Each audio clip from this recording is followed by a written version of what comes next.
Sir, আপনি জানলেন কি করে এই লাশটার কথা? লোকাল পুলিশের কাছে আশেপাশের লোক কমপ্লেন জানিয়েছে 2 ঘন্টা আগেই লাশ দেখেছে। মাথার পিছনে একটা চোট আছে আর পিঠের পিছনেও একটা গুলির চিহ্ন আছে। স্যার, একটা কথা মাথায় ঢুকছে না, কেউ একে এখানেই মেরেছে নাকি অন্য কোথাও মেরে এখানে নিয়ে এসেছে? দেখতে হবে ফেডরিক। স্যার, রাস্তায় একটা বাইক পাওয়া গেছে। আমার মনে হচ্ছে এই লোকটারই বাইক হবে।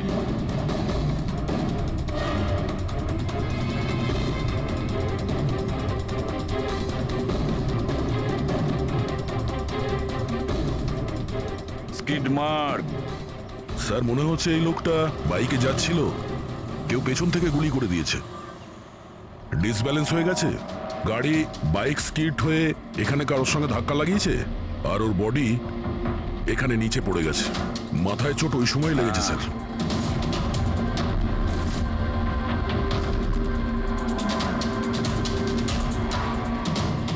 স্যার, কিছুতেই বুঝতে পারছি না এই লোকটা কে। এর কোনো রকম আইডেন্টিফিকেশন নেই। আমি মিসিং পার্সনস ব্যুরোতে জিজ্ঞেস করে দেখব কি? ফেডরিক, এত তাড়াতাড়ি কেউ মিসিং পার্সনস ব্যুরোতে রিপোর্ট করে না। একটা কাজ করো, আরটিওতে গিয়ে এই বাইকের রেজিস্ট্রেশন চেক করো। ওখানেই সমস্ত ডিটেলস পাওয়া যাবে যে মালিক কে। ওই কেসটার ব্যাপারে কি হলো কিছু জানতে পারলে? না স্যার, খুব অদ্ভুত কেস। বুঝতে পারছি না গুলি কে চালিয়েছে আর কোথা থেকে। পুরো এলাকাটা খুঁজে দেখেছি স্যার, কিন্তু কিচ্ছু পাইনি। ট্রাফিক পুলিশরা কি বলছে? স্যার, ট্রাফিক পুলিশ, ওখানে দোকানদার যারা দাঁড়িয়ে ছিল তাদের সবাইকে জিজ্ঞেস করেছি, কেউ খুনির ব্যাপারে কিচ্ছু জানে না। তাহলে সূচির ওপর গুলি চললো কোথা থেকে? দেখতে হবে। স্যার, আমি বলেছি তো আপনাদের, আমি জানি না সূচির গুলি কখন লাগলো, কিভাবে লাগলো। আশুতোষ, দীনেশ, মিহিকা, সূচির খুব কাছের না তোমরা তিনজন, কি তাই তো? তাহলে এটা বলো, সূচির মৃত্যুতে তোমাদের তিনজনের মধ্যে কার লাভ হতে পারে? তার মানে স্যার, স্যার, আমরা ওকে কেন মারতে যাব? ও স্যার, ও আমার নিজের বোন ছিল স্যার, নিজের বোন। আমি নিজের বোনকে কেন মারতে যাব? কোটি টাকা পাওয়ার জন্য। আবার কি কোটি টাকা পাওয়ার জন্য? এতে আমার কি লাভ হতো স্যার? আমার আর সূচির তো আগেই ডিভোর্স হয়ে গেছে। হতে পারে ডিভোর্সই ওই কারণটা। ডিভোর্সের পরেও আমি আর সূচি অত্যন্ত ভালো বন্ধু ছিলাম, বন্ধুর মতোই মিশতাম আমরা। এটাও তো হতে পারে যে তোমার প্রথমা স্ত্রীর সঙ্গে যে সম্পর্ক ছিল সেটা হয়তো দ্বিতীয় স্ত্রীর পছন্দ ছিল না। স্যার, আপনি এসব কি বলছেন? ওদের মধ্যে ভালো সম্পর্ক ছিল, তাতে আমার কি? ওদের দুজনকে নিয়ে আমার কোনো প্রবলেম ছিল না, আমি ইনসিকিউর নই। যদি তোমাদের তিনজনের মধ্যে কেউ সূচিকে না মেরে থাকে তাহলে সূচিকে কে মেরেছে? কে মেরেছে? আমি বলছি আপনাকে, সূচি একটা এনজিওতে কাজ করত। ও ওখানে একজন অ্যাকাউন্টেন্টের পর্দা ফাঁস করে দিয়েছিল, কারণ ওই মেয়েটা টাকা পয়সা নিয়ে গন্ডগোল করছিল। তোমার মনে হচ্ছে শেলির হাত হতে পারে এই সবের পেছনে? ইয়েস স্যার, ওকে অনেকবার হুমকিও দিয়েছিল। স্যার, আমার তো মনে হচ্ছে কি এই কাজটা হয়তো পৃথ্বীর হতে পারে। আচ্ছা, এই পৃথ্বী কি? খুবই খুবই অসভ্য ধরনের লোক, ওই রোমিও টাইপের। সূচি পুলিশকে কমপ্লেনও করেছিল ওর বিরুদ্ধে, কিছুদিনের জন্য জেলেও গেছিল। ঠিক আছে, তোমরা তিনজন যেতে পারো। Thank you sir. Thank you sir. Thank you sir.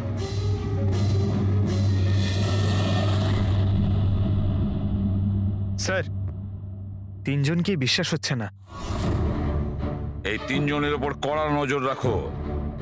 আর দয়া, স্যার, শেলি আর পৃথ্বী, ওদের দুজনকে ব্যুরোতে ডাকো। স্যার, হ্যাঁ, আরটিও থেকে বাইকের মালিকের খবর পেয়ে গেছি। স্যার, পৃথ্বী আর শেলির ফোন আনরিচেবল আসছে, তাই আমি ফ্রেডিকে বলেছি ওদের মোবাইল ফোনটা ট্রেস করতে। এ তো আমাদের ডেলিভারি বয় বিবেক। স্যার, আমাদের বাইক তো ওই চালাতো। স্যার, ওকে কে মেরে দিল? সেটা খোঁজারই চেষ্টা করছি। আচ্ছা, এই বিবেকের কারোর সঙ্গে কোনো শত্রুতা ছিল কি? না স্যার, ও তো খুবই সাদাসিধে ভালো ছেলে ছিল।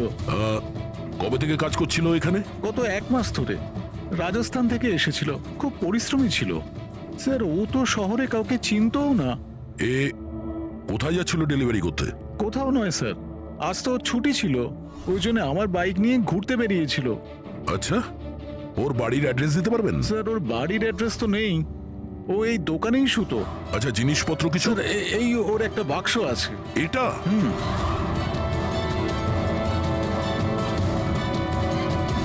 স্যার এই লোকটার বক্স আর সবকিছু চেক করলাম, তাতেই সার্কাসের প্যাম্পলেট ছাড়া আর কিছুই পেলাম না।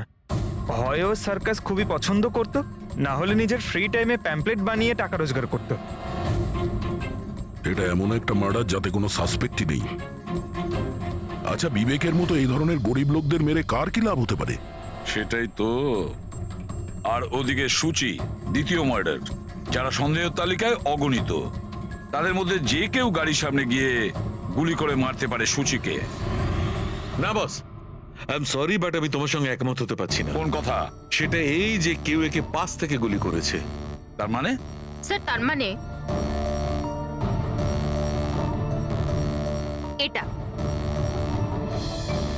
আরে এটা তো রাইফেলের গুলি। হ্যাঁ স্যার, আর এই গুলিটা সূচির গলায় এই এদিকে এখানটা আটকে ছিল। গুলি রাইফেল থেকে চললে তো অনেক দূর থেকে চালানো হয়েছে। হ্যাঁ একদম ঠিক, দূর থেকেও আর উঁচু থেকেও, এইসব আমি বলছি। এই দেখো বস, 50 ডিগ্রি অ্যাঙ্গেল থেকে সূচিকে গুলি করা হয়েছে। গুলি এখান থেকে এসেছে, কারের কাঁচের জানলা ভেঙেছে আর গিয়ে এর গলায় লেগেছে। এই গুলি যে অ্যাঙ্গেল থেকে চলেছে ডক্টর, কত দূর থেকে চলেছে এই গুলিটা? এই ধরো 70 ফিট দূর থেকে। তার মানে কোনো উঁচু বিল্ডিং থেকে চালানো হয়েছে। সে তৈরি হয়ে বসেছিল বিল্ডিং এর ওপরে গুলি চালানোর জন্য। একটা কাজ করো, ওই এরিয়ার ম্যাপটা বের করো। গুলি গাড়ির বাঁদিক থেকে এসেছিল, আর বাঁদিকে প্রায় অনেকগুলো এরকম বিল্ডিং আর হাই রাইজ টাওয়ার আছে স্যার। যে জায়গায় ওদের দুজনে ঝগড়া হয়েছিল সেখান থেকে সূচির লাশ যেখানে পাওয়া গেছে, তার মধ্যে প্রায় 15 থেকে 20টা টাওয়ার আছে। এর মধ্যেই কোনো একটা বিল্ডিং থেকে গুলি চালানো হয়েছে।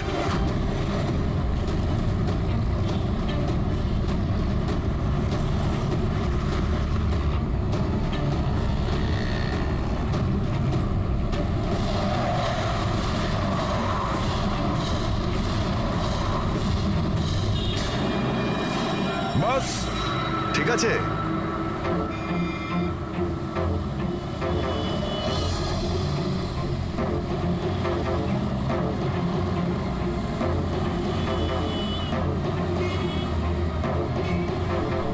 এই অভিজিৎ স্যারের হাতে ওটা কি?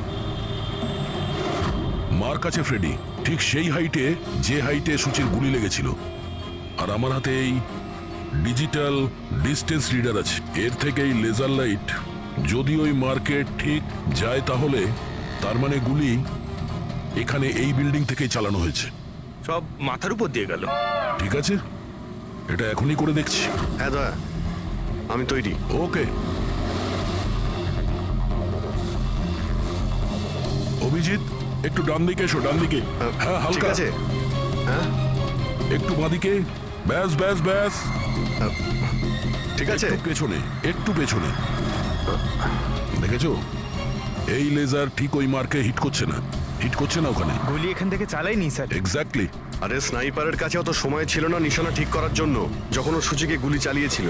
একটা কাজ করি, অন্য কোনো বিল্ডিং এ যাই। ঠিক আছে, চলো।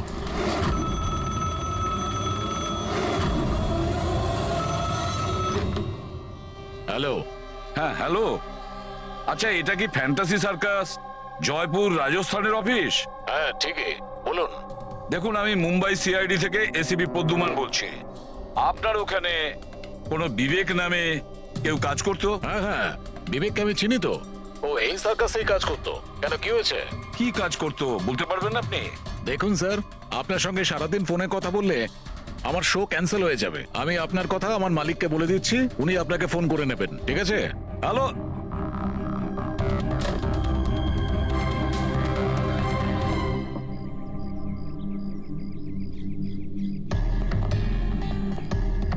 অদ্ভুত স্যার, বিল্ডিং এ কোনো গাড়ি দেখলাম না। মনে হয় গুলি এখান থেকেই করা হয়েছিল। দেখছি। হ্যাঁ অভিজিৎ, রেডি আছো?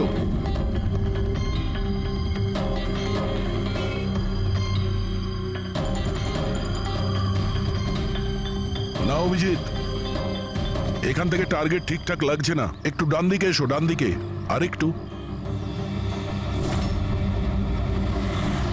হ্যাঁ, পারফেক্ট পারফেক্ট, এখানে। লেগে গেছে নিশানা। তার মানে হলো সূচি এখানেই ছিল যখন ওর গুলি লাগে। পঙ্কজ, ফ্রেডি, একটু আশেপাশে দেখো ওই স্নাইপার কোনো প্রমাণ ফেলে গেছে কিনা। কিন্তু ভাই দয়া, এখানে তো কোনো স্পিড ব্রেকারও নেই। সে এমন কোন স্নাইপার হবে যে ওই বিল্ডিং এ বসে এত দ্রুত যাওয়া কোনো গাড়িতে নিশানা লাগাবে যেটা সূচির ঘাড়ে গিয়ে লাগবে? হ্যাঁ, এটা তো সত্যি। আশুতোষ, যখন তোমার গাড়িটা এখানে ছিল, হ্যাঁ তখন কোনো কারণে তোমার গাড়িটাকে স্লো করতে হয়েছিল কিংবা দাঁড় করাতে হয়েছিল, কিছু মনে আছে? হ্যাঁ স্যার, আমি যখন ড্রাইভ করছিলাম তো গাড়ির সামনে একটা ভিখারি এসে গেছিল আর আমায় ব্রেক কষতে হয়েছিল। ভিখারি? হ্যাঁ, কি হলো? এইদিকে কিচ্ছু নেই স্যার। কিছু নেই? ওদিকেও কিছু নেই স্যার। ওই ভিখারি দেখতে কেমন ছিল? স্যার, ওর এক হাতে তো একটা ক্রাচ ধরা ছিল, অন্য হাতে লাল পোটলা, গলায় গামছা আর মাথায় অর্ধেক টাক ছিল। অভিজিৎ, এই ফ্লাইওভারের নিচে অনেক ভিখারি থাকে, ওদের মধ্যে কেউ একজন হবে। হ্যাঁ, আমি শুনলাম আশুতোষ যা বললো ভিখিরির ব্যাপারে। আমি নিচে গিয়ে দেখছি। এই কে তোমরা? কাকে জিজ্ঞেস করে ওপরে এসছো? তুমি এখানকার ওয়াচম্যান, ডিউটিতে কেন ছিলে না? আমার ইচ্ছে। এই তোমরা কি আমাকে ডিউটি শেখাচ্ছ? CID CID? জানো তোমার জন্য এখানে একজন মহিলার খুন হয়ে গেছে? আমার জন্য খুন? কেউ এই ছাদ থেকে একজন মহিলাকে নিচে গুলি মেরেছে, কি জানো ওই ব্যাপারে?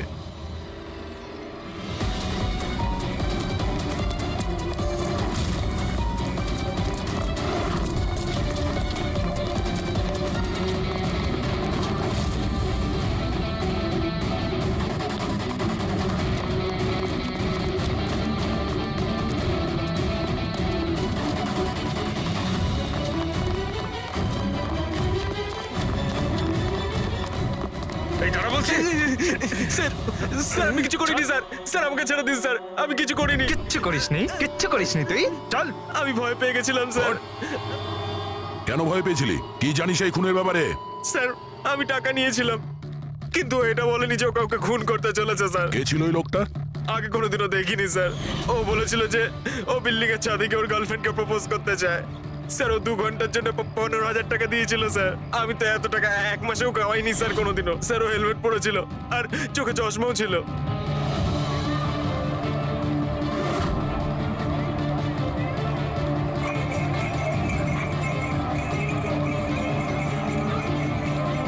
আরে ভাই শোনো। ও দাদা, আচ্ছা এখানে এমন কাউকে তোমরা দেখেছো যে মাথায় লাল গামছা বাঁধে, লাল রঙের একটা বোঁচকা আছে আর লাঠির সাহায্যে হাঁটেও? আরে দাদা শোনো, এমন কাউকে দেখেছো যে মাথায় লাল রঙের গামছা বাঁধে, লাল রঙের একটা বোঁচকাও রাখে আর খুঁড়িয়ে খুঁড়িয়ে হাঁটে? দেখোনি?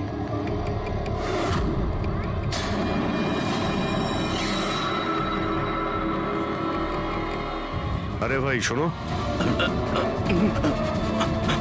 আরে ভাই শোনো, একটু কথা আছে। এই যে, আরে এই, কি করছো ভাই? দাঁড়াও। আরে ভাই দাঁড়াও।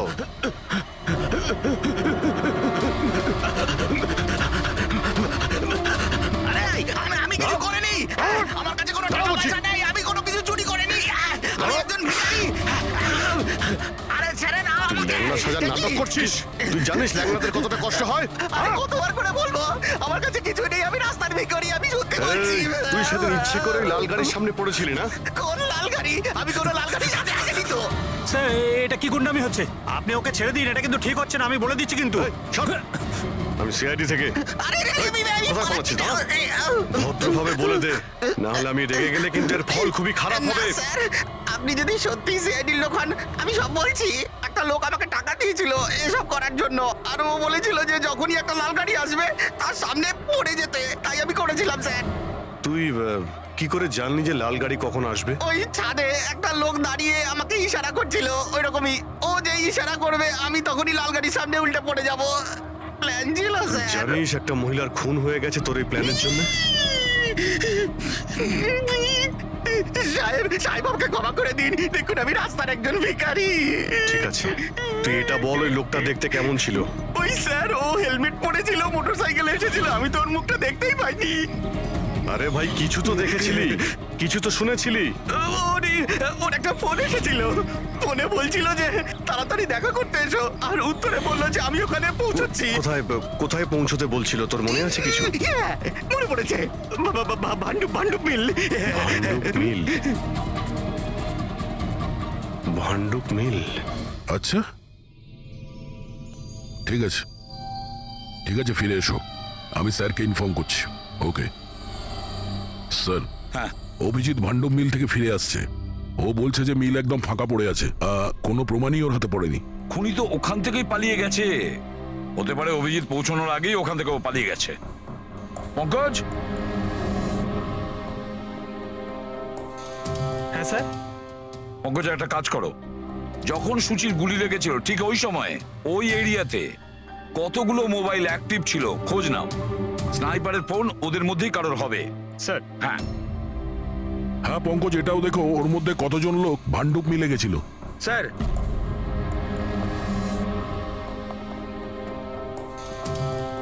স্যার, এ হলো শৈলী, এনজিওর অ্যাকাউন্টেন্ট। সূচি একটা এনজিওতে কাজ করত। ও ওখানে একজন অ্যাকাউন্টেন্টের পর্দা ফাঁস করে দিয়েছিল। আর এ হলো পৃথ্বী, যার বিরুদ্ধে সূচি রিপোর্ট লিখিয়েছিল। সুচি পুলিশে কমপ্লেনও করেছিল ওর বিরুদ্ধে, কিছুদিনের জন্য জেলেও গেছিল। আপনারা কি করে ভাবলেন যে সূচির মৃত্যুর জন্য আমি দায়ী? হ্যাঁ স্যার, আমিও তো এমন কিছুই করিনি, আমি তো কারোর মার্ডার করিনি স্যার। শেলি, তোমার চাকরি চলে গেছিল সূচির জন্যে, আর তারপর থেকে তোমার এখনো পর্যন্ত কোনো চাকরি পাওইনি। ধার করে করে সংসারে খরচা চালাচ্ছ তুমি। হ্যাঁ, আর পৃথ্বী, এক সপ্তাহ তুমি জেলে ছিলে, নিজের এরিয়াতে তোমার খুব বদনাম হয়েছে, তাই তো? তো তো কি হয়েছে? যদি আমার কোনো বদনামের ভয় থাকতো তাহলে বাড়ি বদলে নিতাম, কারণ মার্ডার করতে যাবোই বা কেন আমি? আর স্যার, এমনটা নয় যে আমি কোথাও চাকরি পাচ্ছি না। বলতে পারেন আমি আমার মতো কোথাও চাকরি পাচ্ছি না, এই জন্য আমি কোথাও জয়েন করছি না। আপনাদের আশুতোষ আর তার নতুন স্ত্রী, তাকে এসব প্রশ্ন করা উচিত। ওদের জীবন সুখী নয়, কিন্তু সবাইকে দেখিয়ে বেড়ায়। আশুতোষ তো সূচির কাছে ফিরে যেতে চাইছে, হয়তো ও নতুন স্ত্রীকে নিয়ে খুশি নয়, তাই। আর স্যার, সুচির না ওর ভাইয়ের সাথেও বনিবনা ছিল না, সব সময় না ফোনে ঝগড়া করতে থাকতো। আচ্ছা, আর কি ব্যাপার নিয়ে ঝগড়া হতো এদের দুই ভাই বোনের মধ্যে? আসলে স্যার, দীনেশ আশুতোষকে হুমকি দিয়েছিল ও সুচির থেকে দূরে থাকার জন্য। হয়তো সুচির এটা পছন্দ হয়নি। আর স্যার, ও আমাকে আর একটা কথা বলেছিল, মেয়েকা হিংসে করে ওর আর আশুতোষের মেলামেশায়। 100% মনে হয় এদের মধ্যেই কেউ একজন ওকে মার্ডার করেছে। হ্যাঁ স্যার। আচ্ছা, ঠিক আছে, যেতে পারো তোমরা দুজন, কিন্তু একটা কথা ভালো করে মনে রাখবে, যতক্ষণ না আমাদের ইনভেস্টিগেশন শেষ হচ্ছে তোমরা শহর ছেড়ে বাইরে যাবে না। এই কেসে কারোর কথার উপর ভরসাই করতে পারছি না স্যার, মনে হচ্ছে সবাই মিথ্যে কথা বলছে। হ্যাঁ, সে যেই হোক খুব বড় প্ল্যানিং করেছিল। প্রথমে ভিখারিকে টাকা দিয়েছে, একটা ওয়াচম্যানকে হায়ার করেছে, আর তারপরে স্নাইপারকে হায়ার করেছিল। আর ঠিক সময় আসতেই ও সূচিকে গুলি করে মারে। স্যার, হ্যাঁ, স্যার যে সময় ওর ওপর গুলি চালানো হয়েছিল স্যার, তখন ব্রিজের আশেপাশে 2000 লোকের মোবাইল অ্যাক্টিভ ছিল। তাহলে ওই সময় কোন মোবাইল ফোন পান্ডু মিলের দিকে গিয়েছিল? একটা নাম্বার গিয়েছিল, কিন্তু সেটা প্রাইভেট নাম্বার, তাই ট্র্যাক করতে পারিনি। আর কি বলতে পারো এই নম্বরের ব্যাপারে? এটাই স্যার, ওটা মিল অব্দি গেছিল কিন্তু দাঁড়ায়নি, ওটা সোজা কামরি ব্রিজের দিকে চলে গেছিল, আর ওখান থেকে সিগন্যাল পাওয়া যাচ্ছিল না। কামরি ব্রিজ? স্যার, বিবেকের লাশটাও তো আমরা ওখানেই পেয়েছি, এটা কোনো কোইন্সিডেন্ট হতে পারে না? রাজস্থানে বিবেকের বাড়িতে ফোন করি, ওর ব্যাপারে পুলিশ কি ইনফরমেশন জোগাড় করলো জানতে হবে। দয়া, এই বিবেকও তো খুনি হতে পারে। কেউ বিবেককে খুন করে দিয়েছে?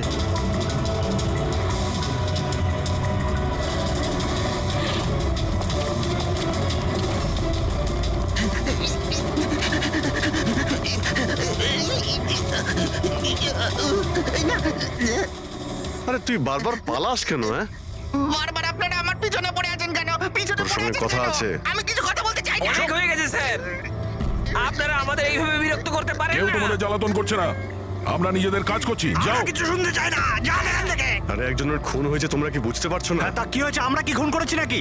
হ্যাঁ, আমরা গরিব মানুষ, ভিক্ষা করে খাই, তার মানে কি আপনারা আমাদের উপর দোষ দিয়ে দেবেন? দেখুন না,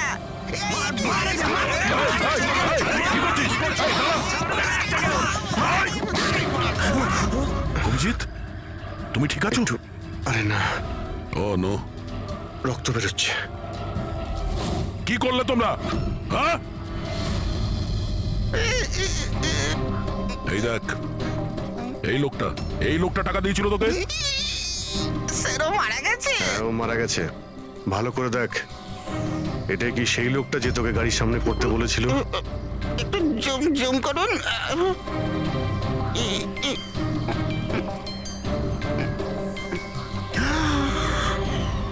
এমন ঘড়ি তো ও পড়েছিল। হতে পারে যে লোকটা একে টাকা দিয়েছে সেই প্রমাণটা লোপাট করার জন্য ওকেও মেরে দিয়েছে। চালায় বললাম আমি, ধরেছে তো ছাড়তে হ্যাঁ পঙ্কজ, চাইছে না। হ্যাঁ, আচ্ছা, ও ঠিক আছে, ঠিক আছে, ওকে ওকে, থ্যাংক ইউ। পঙ্কজের ফোন ছিল, বলছিল যে বিবেক রাজস্থানে কোনো সার্কাসে কাজ করত, নিশানাবাদ ছিল। 1 মাস আগে ও সার্কাসের চাকরি ছেড়ে দিয়েছিল। বলেছিল মুম্বাইতে একটা বড় চাকরি পেয়েছে ও। আর হ্যাঁ, যাওয়ার সময় ওই রাইফেলটা ওটাও চুরি করে নিয়ে গেছিল। রাইফেল চুরি করে এনেছিল? হয়তো সুচির সুপারি নিয়ে এখানে এসেছিল, আর দোকানে এই জন্য কাজ করতো যাতে ওকে কেউ সন্দেহ না করে। হ্যাঁ, আর এই পুরো ষড়যন্ত্রের যে মাস্টার মাইন্ড, সে নিশ্চয়ই রাজস্থানে গেছিল বিবেককে সুপারি দেওয়ার জন্য।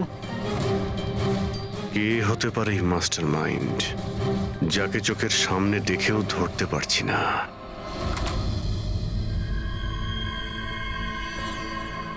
আরে মিস্টার আশু। স্যার, আপনারা এখানে? মিস্টার আশু, ওই লোকটার ব্যাপারে জানতে পেরে গেছি যে সুচিকে গুলি করেছিল। Wow, that's a great news. আপনারা ধরেছেন ওনাকে? বিবেক নাম ওর। আপনারা কোনো বিবেককে চেনেন? না তো। অদ্ভুত ব্যাপার, আপনি কোনো বিবেককে চেনেন না, কিন্তু 15 বার কল করেছেন আপনি আপনার ফোন থেকে বিবেককে। কি বলছেন? আমি যখন বলছি কোনো বিবেককে জানিই না, তাহলে আমি ওকে ফোন কেন করবো স্যার? শুধু এটাই নয়, ওর সঙ্গে দেখা করতে তুমি রাজস্থানেও গিয়েছিলে। সার্কাসে ওর গুলি চালানোর ক্ষমতাটা দেখে তোমার এত পছন্দ হয়েছিল যে সুচিকে মারার কন্ট্রাক্টও দিয়ে দিয়েছিল ওকে। 1 মিনিট স্যার, 1 মিনিট। এটা সত্যি যে একটা বিজনেস ট্রিপের জন্য আমি রাজস্থান গিয়েছিলাম, কিন্তু আমি কোনো সার্কাসে যাইনি স্যার। আর আমি যখন কোনো বিবেককে চিনি না, তো তাকে ফোন কেন করবো? তাহলে কি তোমার এই ফোন রেকর্ড মিথ্যে কথা বলছে? স্যার, এটা হতে পারে কি আমার ফোন থেকে অন্য কেউ ওকে ফোনটা করেছে আমার না থাকার সুযোগে। আচ্ছা, তাহলে কি আপনি আপনার ফোন যে কোনো জায়গাতে ফেলে রাখেন নাকি? না স্যার। হ্যাঁ ডক্টর, আচ্ছা ঠিক আছে ডক্টর, ওকে ডক্টর। ডক্টর সালুখের ফোন ছিল, আমাদের ফরেন্সিক ল্যাবে যেতে বলেছেন আশুতোষকে নিয়ে। বস, মেয়েটা এইখানে বসেছিল এই সিটে, আর এই অংশটা হচ্ছে সিটের পেছনের দিকটা, আর এটা হচ্ছে লিভার, যার দ্বারা সিটটা আগে পিছে হয়। আর এই লিভারটাকে জাম করে দেওয়া হয়েছিল। এই দেখো। লিভার জাম করে দিয়েছে? হ্যাঁ তাই তো। বাস এইটুকুই স্যার? সেই জন্য আপনি আমাদেরকে ডেকে আনলেন? পঙ্কজ, তুমি একটু আমার কথাটা শোনো।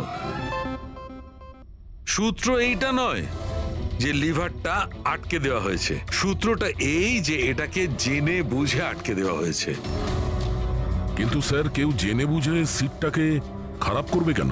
এটাও তো আমরাও ভাবছিলাম। আশুতোষ, তোমার এই গাড়ির সিট কবে থেকে এরকম হয়ে আছে? মানে কবে থেকে পেছনে আটকে আছে? স্যার, পরশু রাত অবধি তো ঠিক ছিল, কিন্তু কাল সকালে যখন বেরোলাম তখন রিক্লাইন কাজ করছিল না। আমার হাতে ঠিক করার মতো অত সময় ছিল না বলে এমনি বেরিয়ে গেলাম। ডক্টর সালুখে, সিটটা খারাপ হওয়া এই কেসটার সাথে কি সম্পর্ক?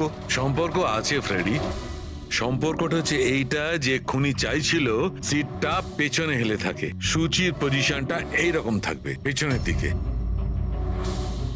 স্যার, ও যদি সামনে বসতো বা পেছনে বসতো তাতে খুনির কি এসে যায়? খুনির তো গুলি করারই ছিল। পঙ্কজ, তুমি এক কাজ করো, এখানে তুমি গাড়ির সিটটায় বসো। সারিকা, তুমি সুচির জায়গায় বসো। এবার ধরে নাও আমি সুচি। আমি যখন এই সিটটায় বসেছিলাম তখন আমার মাথাটা এরকম ছিল। বস, সুচির এইভাবে বসার সুবিধাটা খুনি তখনই পাবে যখন ওর এম সুচি নয়, ড্রাইভিং সিটে বসা লোকটি হবে, মানে আশুতোষ হওয়ার কথা। কিন্তু আশুতোষকে কোনো কারণে খুব ব্রেক চাপতে হয়, ব্রেকের কারণে ঝটকা লাগে, আর সেই ঝটকায় সুচি ঝুঁকে যায়। আর বস, আশুতোষকে লাগার পরিবর্তে সুচির গুলি লাগে। স্যার, তার মানে আশুতোষ খুনি নয়, কিন্তু কেউ ওর খুন করতে চাইছিল। দয়া,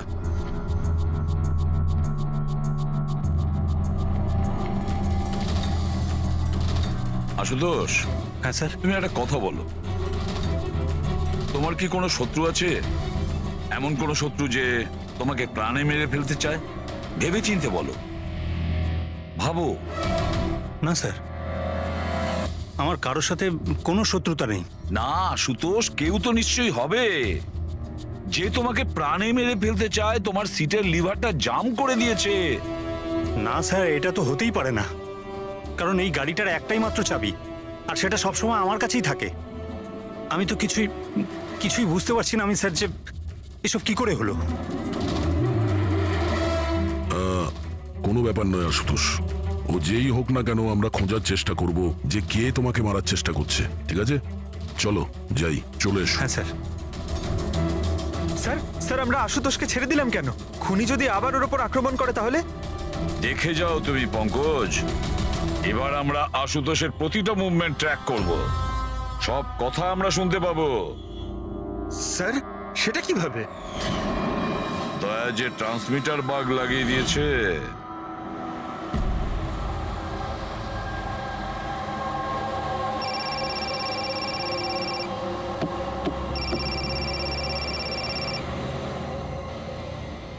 হ্যালো, হ্যাঁ বলো।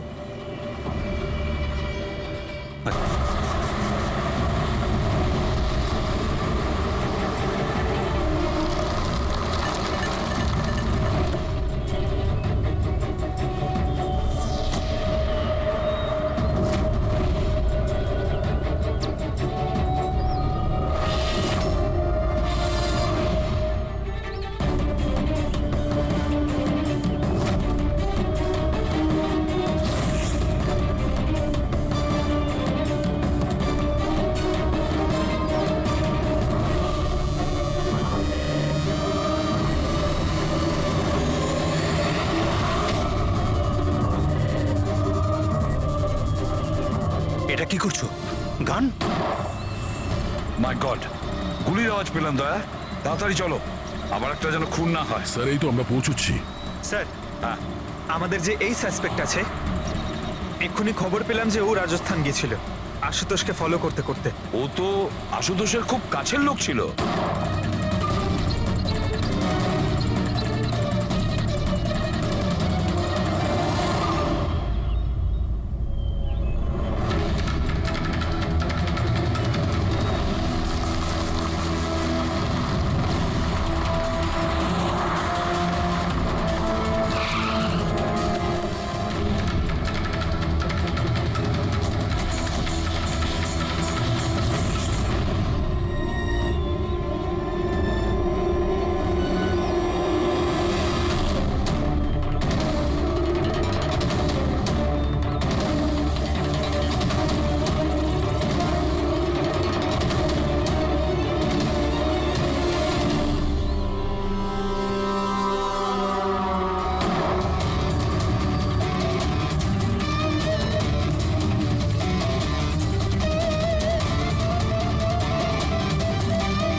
দিনেশ, স্যার, আমি সুচির ভাই। মরে গেছে স্যার। আমি কিছু করিনি স্যার। এই আমাকে মারতে চেয়েছিল। এই এই আমায় মারতে চেয়েছিল। কেন মারতে চেয়েছিল এ? স্যার এর মনে হতো যে এর বোনের সর্বনাশের জন্য আমিই দায়ী। বিয়ের পর সুচি ডিপ্রেশনে চলে গেছিল, আর তাই ও নিজেই নিজেকে মারারও চেষ্টা করেছিল। আর এই সমস্ত আমি কিছুই জানতাম না স্যার, একদমই জানতাম না। আর আমার এই না জানার কারণেই এই দুজনের মৃত্যুর কারণ আমি হয়ে গেলাম স্যার। এটা সম্পূর্ণ না জানার কারণে। পঙ্কজ, একে ছায়া নিয়ে বসাও, পেটেক ফরেন্সিক ল্যাবে পাঠিয়ে দাও।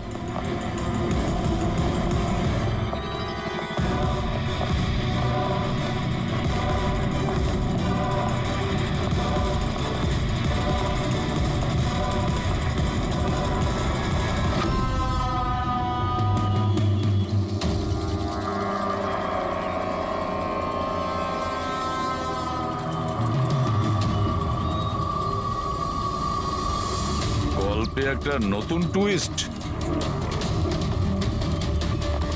আশুতোষ,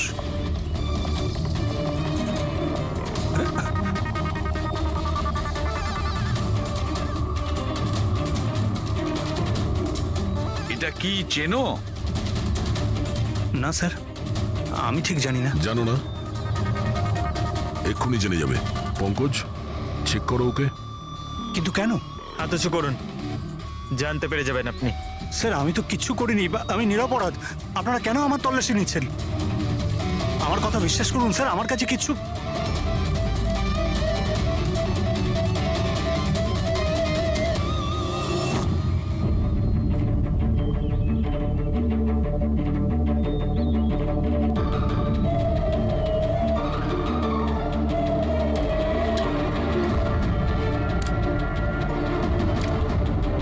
স্যার এই নিন ও, রাবার বুলেটস। আমি জানি না স্যার যে এর থেকে কি প্রমাণ হচ্ছে। কি প্রমাণ হয়? হ্যাঁ, তুমি এই বন্দুক দিয়ে দিনেশের খুন করেছো, আসল বুলেট দিয়ে। হ্যাঁ, তাহলে এই গানটা কি করে এলো তোমার কাছে? আর ওই নকল রাবার বুলেট, ওটা কি করে ফায়ার হলো আর কখন? স্যার প্ল্যান আমিই করেছিলাম। A to Z পুরো প্ল্যান আমার। সুচির মৃত্যু, দিনেশের মৃত্যু,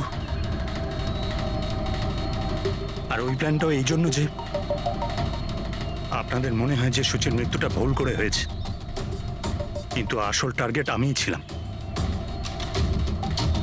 আর আপনাদের সন্দেহ যাতে দিনেশের উপর যায়। কিন্তু সমস্ত প্ল্যানটা নষ্ট হয়ে গেল, সবকিছু জ্বলে গেল। কেন মেরেছো তুমি সুচিকে? সুচিকে মেরে তুমি কি পেলে? সুচি আমার মেয়ে রুহিকে নিয়ে চিরকালের জন্য দেশ ছেড়ে চলে যেতে চেয়েছিল, আর এই কথাটাও আমার কাছে লুকিয়েছিল। আপনারাই বলুন স্যার,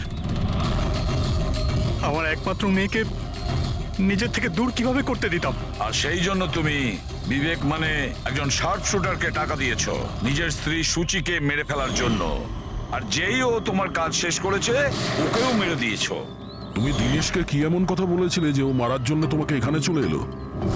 আমি আমার ওয়াইফকে দিনেশের কাছে পাঠালাম। কি? হ্যাঁ দিনেশ, আমি এক্ষুনি জানতে পারলাম যে আশুতোষই তোমার বোনকে মেরেছে, আর ও তোমাকেও মারতে চায়। না না, আমি ওকে ছাড়বো না, মেরেই ফেলবো আমি ওকে। দিনেশ, পাগল হয়ে গেছো নাকি? খুন করবে তুমি? ও আমার বোনকে মেরে ফেলেছে, আমি ওকে ছাড়বো না। আমার বোনকে এভাবে মেরে ফেলার আগেও একবারও ভাবলো না। না, যাই হয়ে যাক না কেন আমি ওকে ছাড়বো না। দিনেশ, আমি ওকে কিছুতেই দিনেশ, ছাড়বো না। দাঁড়াও, আমার কথা শোনো। আর সুযোগ পেয়ে ওর বন্দুকটা বদলে দিল। তাহলে দিনেশ তোমার উপর যে গুলিটা চালাচ্ছিল সেটা নকল ছিল? হ্যাঁ, মারপিটের সময় আমি ওই গানটা বদলে দিয়েছিলাম, যাতে আপনাদের মনে হয় কি আত্মরক্ষার জন্য আমি দিনেশকে মেরেছিলাম, আর আপনাদের সামনে আমি নিরপরাধ বলে সাব্যস্ত হই। কি রেখে গেলে তোমার ছেলের জন্য? না মা না বাবা। ওই সন্তানকে পাওয়ার জন্য তুমি ওরই মাকে মেরে ফেলেছো, আর এই অপরাধে তুমিও আজীবন জেলের গড়াদের পেছনে থাকবে। বলো আশুতোষ, কি পেলে তুমি নিজের ছেলেকে এভাবে অনাথ করে? কি পেলে?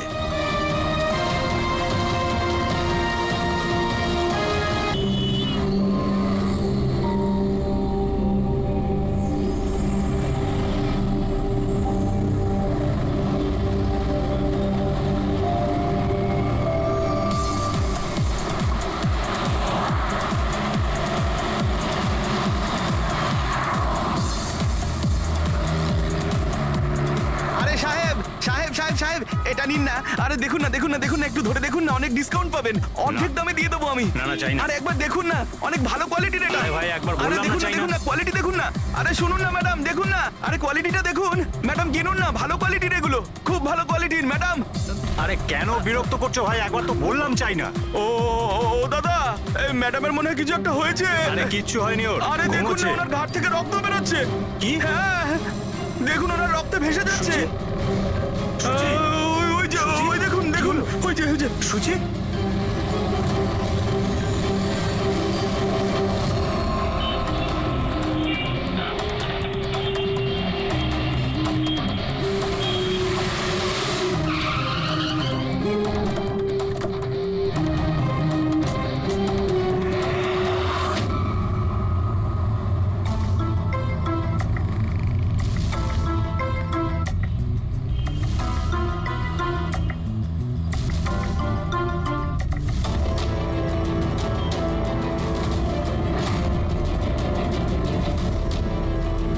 অনেক রক্ত বেরিয়েছে, মনে হচ্ছে গুলি অনেকক্ষণ আগে চলেছে।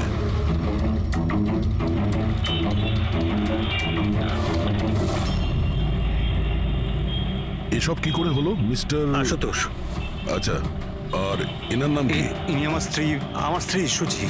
মানে বলতে চাইছি আমার ex wife Suchi. Ex wife? এসব কি করে হলো? জানি না স্যার, আমি কিছু জানতেই পারিনি। কিচ্ছু জানো না? তোমার এক্স ওয়াইফ তোমার পাশের সিটে বসেছিল, গুলি চললো, তুমি কিচ্ছু জানো না? এটা কি করে সম্ভব? আমার হাজবেন্ড কখনো মিথ্যে বলেন না। উনি যখন বলছেন উনি জানেন না, আই এম শিওর যে উনি কিছু জানেন না। আপনি আমি মিহিকা, ওনার প্রেজেন্ট ওয়াইফ। মিস্টার আশুতোষ, যখন সুচির গুলি লাগে আর পিছনের কাঁচটা ভেঙে যায় তখন নিশ্চয়ই শব্দ হয়েছিল, আর আপনি আমাদের বলছেন আপনি কিছুই জানেন না। আসলে গাড়ির মধ্যে খুব জোরে মিউজিক সিস্টেম বাজছিল আর সুচি ঘুমিয়েছিল। আমি কিচ্ছু বুঝতে পারিনি। ওই লোকটা কিছু জিনিস বিক্রি করতে এসেছিল। ও যখন আমাকে বললো তখন আমি বুঝতে পারলাম কি সুচি। গাড়িতে মিউজিক চলছিল আর সূচি ঘুমিয়ে পড়েছিল। অদ্ভুত, প্রায়শই লোকেদের ঘুম একটু আওয়াজেই ভেঙে যায়, আর এত লাউড মিউজিকে সূচি ঘুমোচ্ছিল। স্যার, আপনাদের কথা থেকে বোঝা যাচ্ছে যে আপনারা আমাকেই সন্দেহ করছেন। স্যার, আমি এটা কেন করব? সুচি আর আমার ডিভোর্স নিশ্চয়ই হয়েছিল, কিন্তু আমরা ভালো বন্ধু ছিলাম আর আমাদের যোগাযোগও ছিল। আপনি দীনেশকে জিজ্ঞাসা করে নিন।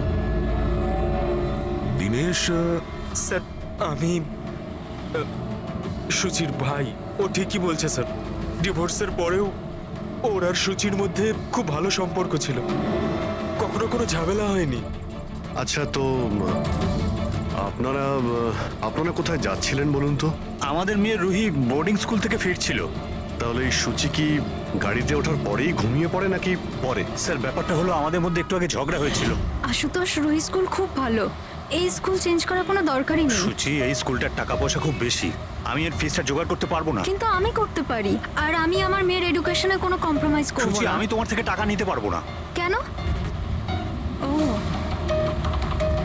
তোমার মেয়ে লিগো চলে আসে, তাই না? যে আমি তোমার থেকে বেশি ইনকাম করি। জানো, আমাদের ডিভোর্সের কারণ এটাই, যে একটা মেয়ে একটা ছেলের থেকে বেশি ইনকাম করে। সাফল্যটা মনের ব্যাপার, এটা স্বামী স্ত্রীর প্রতিযোগিতা নয়। তোমার সাথে কোনো তর্ক করতে চাই না, না এই ব্যাপারে কোনো কথা বলতে চাই। রুহি এই স্কুলেই থাকবে। তারপর আমাদের মধ্যে আর কোনো কথা হয়নি। আমার মনে হয়েছিল ঘুমিয়ে পড়েছে। আচ্ছা, এই যখন ঝগড়া হচ্ছিল তখন গাড়ি কোথায় ছিল, মানে কোন এলাকায়? স্যার, লিংক রোডের সিগন্যালে, কেপি থিয়েটারের পাশেই। আর তারপর কোন রাস্তায় গেছিলেন আপনারা? সেখান থেকে স্যার আমি লেফট নিলাম, ওই সামনে ফ্লাইওভারটা আর দেখে। সোজা এখানে চলে এসেছেন? হ্যাঁ স্যার। তার মানে প্রায় 2 কিলোমিটার এই গাড়িটা চলেছে। তার মানে 2 কিলোমিটারের মধ্যেই কোথাও গুলি চলেছে সূচির উপরে। পঙ্কজ, একটা কাজ করো তো, কেপি থিয়েটার থেকে এইখানে 2 কিলোমিটার অবধি চেক করে দেখো তো, যদি কোথাও কিছু প্রমাণ পাওয়া যায়, মানে কোথাও কাচের টুকরো পড়েছে কিনা দেখে নিও, ঠিক আছে? আর হেঁটে যেও। 2 কিলোমিটার স্যার? হেঁটে যাও। গুলিটা অদ্ভুত অ্যাঙ্গেল থেকে লেগেছে। এই নিচে, মানে গুলিটা উপর থেকে নিচে এসেছে, মানে যে গুলি চালিয়েছে তার হাত উঁচু করতে হয়েছে ফায়ার করার সময়। খোলা রাস্তায় কেউ গুলি মেরেছে আর কেউ দেখেনি? হতে পারে খুনি একটু দূরে ছিল।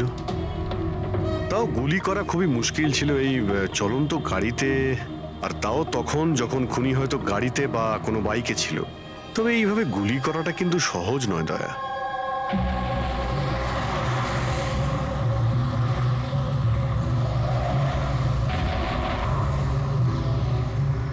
রাস্তায় কোথাও গাড়ি দাঁড় করিয়েছিলে তুমি? সিগন্যালে দাঁড়িয়েছিলাম একবার, ব্যাস, আর কোথাও নয়। যদি সিগন্যালেও কেউ গুলি চালায় কিংবা অন্য কোথা থেকেও যদি গুলি চালায়, তাহলে এম করার সময় তো টাইম লাগবে। তাহলে কেউ গুলি মারতে কাউকে দেখলো না কি করে? হ্যালো, হ্যাঁ স্যার, ঠিক আছে স্যার, আমরা পৌঁছাচ্ছি। কি হয়েছে? এসিপি স্যারের ফোন ছিল, আর একটা লাশ পাওয়া গেছে কামরি ব্রিজের নিচে।